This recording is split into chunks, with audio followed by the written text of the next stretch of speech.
Maintenant qu'on a trouvé notre A, ce qu'on veut, c'est trouver notre B, c'est-à-dire de trouver l'endroit où la force est plus grande. Donc, trouvons X où F total est maximal. Comment je vais faire pour savoir ça? Mais dans le fond, l'idée, là, c'est toujours un peu le même principe. Quand tu prends une équation, comme ici F en fonction de X, la force va être petite, elle va changer, puis après ça va diminuer. Bref, il y a un endroit ici là, où est-ce que ça va être maximal. Puis regardez c'est quoi la pente de la tangente à cet endroit-là. Hein? Donc, sur un sommet, ça sera toujours ça. Vous allez voir en maths, si vous ne l'avez pas déjà vu, vous allez revoir. L'idée là-dedans, c'est pour trouver un maximum ou un minimum d'ailleurs. Là, on fait la dérivée de la fonction, puis on la met égale à 0 ici. Ça va être lorsque df sur dx va être égal à 0.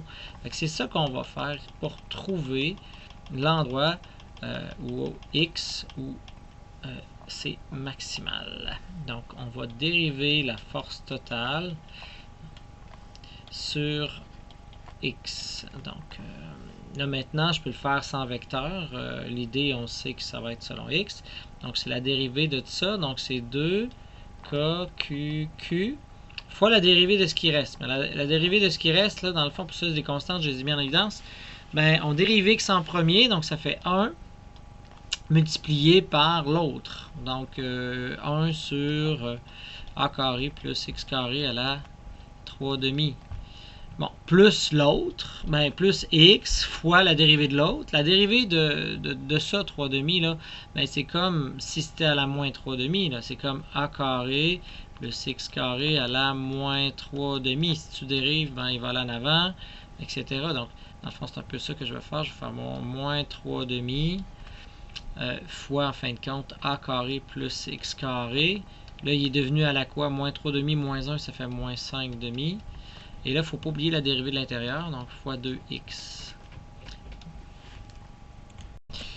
Bon, fait que un coup qu'on a ça, on va être capable de manipuler les choses. Il faut oublier que nous, ce qu'on veut, c'est que ça soit égal à 0. Donc, on va mettre 0 ici égal. On se rend compte tout de suite que ça va disparaître, la constante. Donc, il va me rester juste le reste. Donc, je vais écrire 1 sur a carré plus x carré à la 3 demi. Plus, qu'est-ce qui me reste? Donc, je vois que le 2 s'élimine. Il y a moins, ben, dans le fond, on va mettre mon moins. Moins 3x2 fois, ben là, dans le fond, je pourrais mettre ça sur a carré plus x carré à la moins 5 demi. Donc, si je veux mettre ça égal, on va mettre ça à l'autre bord du... si je veux trouver le x, je vais mettre ça à l'autre bord du égal. Il faut que j'isole x, là. Donc, ça va faire 3x2 sur a carré plus x carré à la 5 demi est égal à la 3 demi. Je vais prendre ça, je vais le monter en haut de l'autre côté. Donc, ça va faire a carré plus x carré à la 5 demi. Et ici, en fin de compte, en faisant ça, ça va me permettre de, tout simplement, 5 demi, ben 5 demi moins 3 demi, il va m'en rester combien? Il va m'en rester 2 demi, c'est-à-dire il va m'en rester 1. Donc, si je fais ici moins 3 demi, puis lui je l'enlève, parce que dans le fond c'est la même affaire, puis ça me fait 2 demi, ça me fait 1. Donc, lorsque ça il me reste juste 1, je peux l'éliminer. Donc, il me reste juste ça. Donc, si je réécris comme il faut, j'ai 3x2 est égal à a carré plus x carré.